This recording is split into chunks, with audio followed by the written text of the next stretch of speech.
قوم سبا اہل سرسار کی ایک قوم تھی، اور یہ قوم اللہ تعالیٰ کی بے شمار نعمتوں کے اندر زندگی گزار رہی تھی۔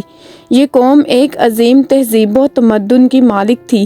حضرت داؤد علیہ السلام اور حضرت سلیمان علیہ السلام کی باعظمت حکومتوں کے بعد ان کی حکومت بہت مشہور تھی۔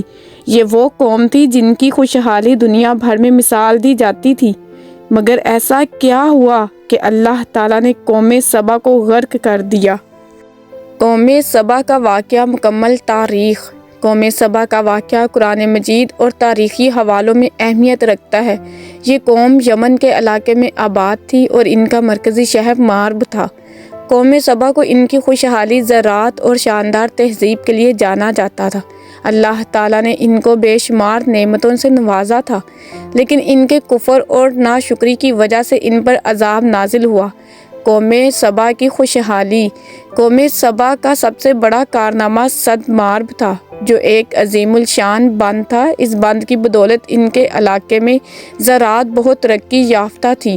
ان کے باغات اور کھیت خوبصورت اور زرخیز تھے، جنہیں قرآن مجید میں جنت کے باغات میں تشبیہ دی گئی ہے۔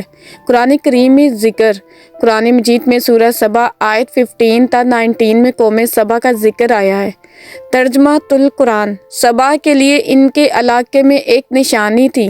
2 باغات، ایک دائیں اور ایک بائیں طرف۔ اپنے رب کا رزق کھاؤ اور اس کا شکر ادا کرو، یہ ایک پاکیزہ زمین اور بخشنے والا رب ہے۔ قوم کی ناشکری اور عذاب۔ قوم سبا نے اللہ کی دی ہوئی نعمتوں کی ناشکری کی اور کفر و شرک میں مبتلا ہو گئے۔ ان کے اس رویے پر اللہ تعالیٰ نے ان پر عذاب بھیجا۔ سد مارب ٹوٹ گیا، جس کے نتیجے میں زبردست سیلاب آیا، جو عظم کا سیلاب سیل الارم کے نام سے مشہور ہے۔ اس سیلاب نے ان کی زمینیں، باغات اور کھیت تباہ کر دیے۔ قرآن میں عذاب کا ذکر۔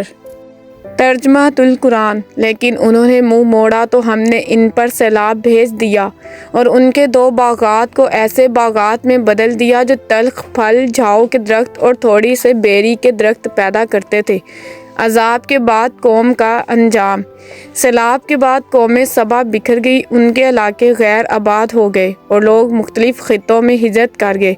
اس واقعے میں اللہ کی قدرت اور ناشکری کے انجام کو عبرتناک سبق ہے۔ قوم سبا کا یہ واقعہ انسانوں کو شکر گزاری، توحید اور اللہ کی نعمتوں کی قدر کرنے کی اہمیت سکھاتا ہے۔ امید کرتی ہوں آپ کو آج کی ویڈیو پسند آئی ہوگی۔ اگر ویڈیو پسند آئی ہے تو لائک، کمنٹ اور شیئر کرنا مت بھولیے گا۔